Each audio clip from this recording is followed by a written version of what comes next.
President Joe Biden has come to the realization that he is going to have to raise taxes. You can take a look here, just published by MarketWatch, saying your taxes will likely have to go up despite Biden's $400,000 pledge, where he says he's only going to raise taxes on people making over $400,000. Even MarketWatch says that that will maybe be unlikely going forward. As they say, $7 trillion in new revenue is needed simply to stabilize the national debt.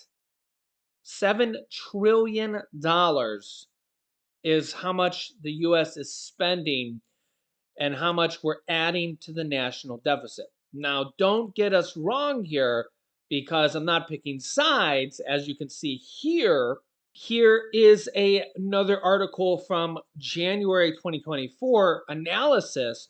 Former President Donald Trump added $8.4 trillion to the national debt, according to an analysis. We'll have to see how much Biden actually adds when his full term is over. But one thing's for certain, it's going to be many, many trillions. The US has a major spending problem, no matter who the president is. We're just drunk with debt.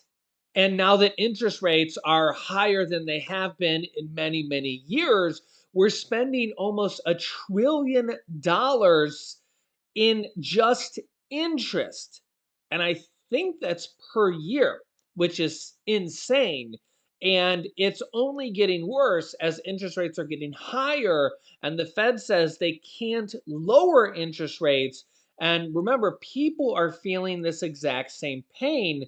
The government is feeling this exact same pain as well. Now, President Biden has said he will not renew the Trump tax cuts. Now, there's a lot of misconceptions about the Trump tax cuts. One of them being that they were only for the rich. And although some of that is true, there were tax cuts in there for the rich, and there were tax cuts in there for businesses. That's not the only thing in there because they also help the average everyday Americans and in a big way as well. And remember that a lot of politics is that, one side doesn't want to renew policies of the other or doesn't want to help the other. We're seeing that in play here. And Joe Biden doesn't want to renew the Trump tax cuts, just like Trump doesn't want to renew anything of Biden's. Biden doesn't want to renew anything of Trump's. We see this a lot. Biden has already said he does not want to or will not renew the Trump tax cuts. This will actually hurt probably hundreds of millions of Americans. Take a look here. Trump era tax cuts set to expire after 2025, which is next year. Here's what you need to know. Several provisions from the Tax Cuts and Jobs Act of 2017 which is the Trump tax cuts, also known as that, are scheduled to expire at the end of 2025 without changes from Congress. And well, if Biden wins or if there's a divided Congress with Republicans and Democrats, which we continue to see year after year or Congress after Congress, we might be in this same situation, which we seem to be caught in over and over.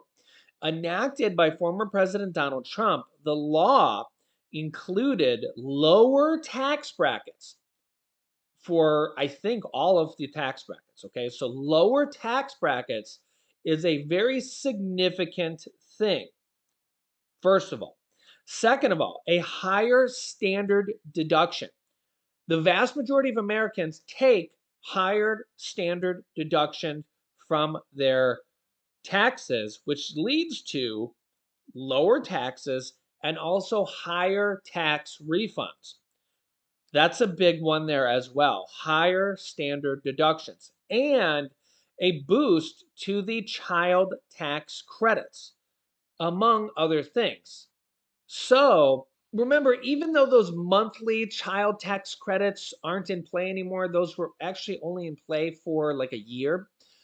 Child tax credits are still a thing, and they have been for many, many years. A lot of people don't realize this, that when they had the monthly child tax credits, they were a big thing, but child tax credits have actually been around for like decades. Okay. They started off with just a couple $100s, then they were raised to like 200, 500, then to 1,000, and then to $2,000 by former President Donald Trump.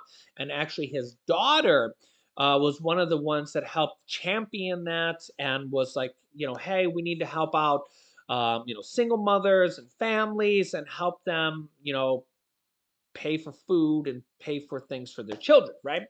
And it was a good thing. Hey, let's help mothers, let's help children, right? Let's help them with an extra $1,000 a year. That's not really that much money, but every little bit counts when you're talking about children.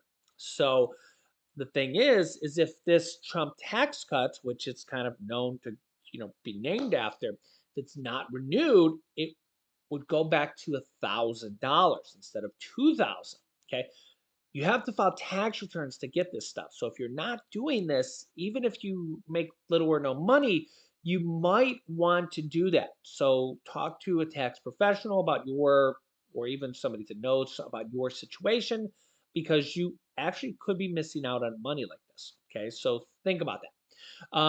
Especially if you have one, two, three children, or if you're owed tax refunds or something like this, because a lot of people don't know about this stuff and could be getting money back from the government for this, but don't file tax returns, believe it or not. Yeah. So, yeah, a lot of people like got their tax, refunds or child tax credits for the first time when they had those monthly checks, and they could have been getting these for many years.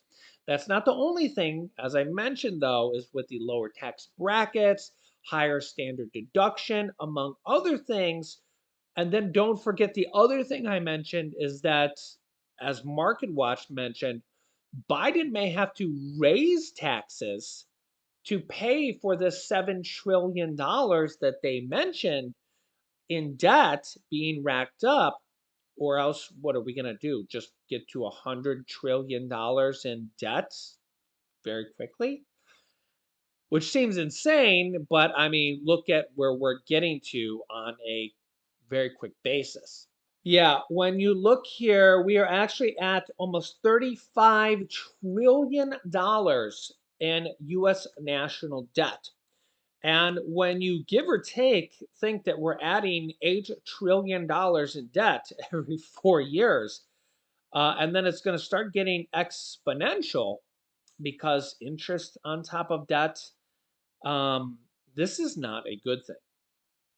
How we're going to be at $100 trillion in debt in just a matter of a couple decades. This is insane. We will never be able to pay this stuff off. If you actually look right here, we are at $103,000 in debt per citizen and $266,000 in debt per taxpayer. That's because, well, not everybody even pays taxes, and you have children and things like that. This is getting out of control very, very quickly. Yeah. So let me know your thoughts on this in the comments. If you haven't yet, make sure to like and subscribe down below. Click the bell icon so you don't miss out on new videos that come out here at 8 p.m. Eastern Standard Time. Please share this video with anybody that needs to hear this information, and I will keep you up to date. Click here to watch this video for you next. Thanks, and I'll see you in that video.